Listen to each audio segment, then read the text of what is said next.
So guys, ayan na nga pala ang aming banana cue. Tignan nyo naman, nagkakaramelize na siya. Ang sarap-sarap na. So ayan, 15 pesos lang isang stick. Ito nga pala ang stick namin guys, oh. Ayan, ayan. Ayan.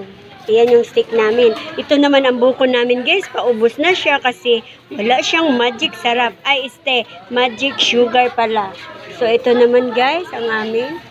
Ano yan, YouTuber ka na rin ngayon? Kumaingid dyan. Ito nga pala ang aming kwek-kwek, kaunti na lang. Ito ang aming isaw, kaunti na lang din. Ito ang aming maruya, 15 pesos each lang siya guys. So ayan ang mga customer namin guys. Oh, mga customer. Nawala na sila guys kasi mahihain sila. So babalikan ko kayo guys kasi magtutuhog lang kami. Okay? So ayan guys, sinahango na ni Raquel. Ito na ang aming Luto na ang aming dang you. thank you. Ang dami nga pa ng asukal. Aywa. So, ang ginamit pala naming kawali, guys, is non-stick. Para hindi kami mahirapan maghugas.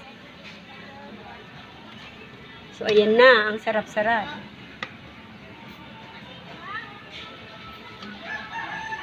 Okay na ba yung banana cue namin, guys? Masarap ba sa paningin niyo?